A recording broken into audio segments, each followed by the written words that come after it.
Pag nag-poop siya sa loob, never mo gawin ito para matuto siya. Hello, my name is Miss Suzanne. Hindi po ako vet, but I've been an animal welfare advocate for almost 25 years. I also had an international NGO that helps uplift the lives of Philippine dogs. Alam ko, nakakainis talaga, pero ito ang sinasabi sa atin. Pag pinapagalitan mo ang dog after, wala na siyang naintindihan.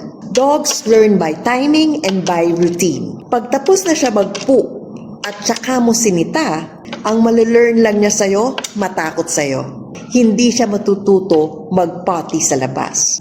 Matatakot lang siya kasi pinagalitan mo after siya mag-poop. Tapos, pipigilan na niya.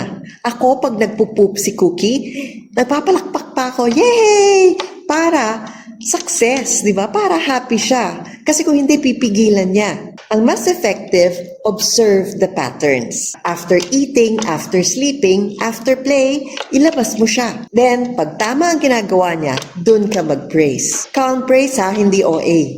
Remember, consistency teaches faster than punishment. Share mo to sa may mga puppies.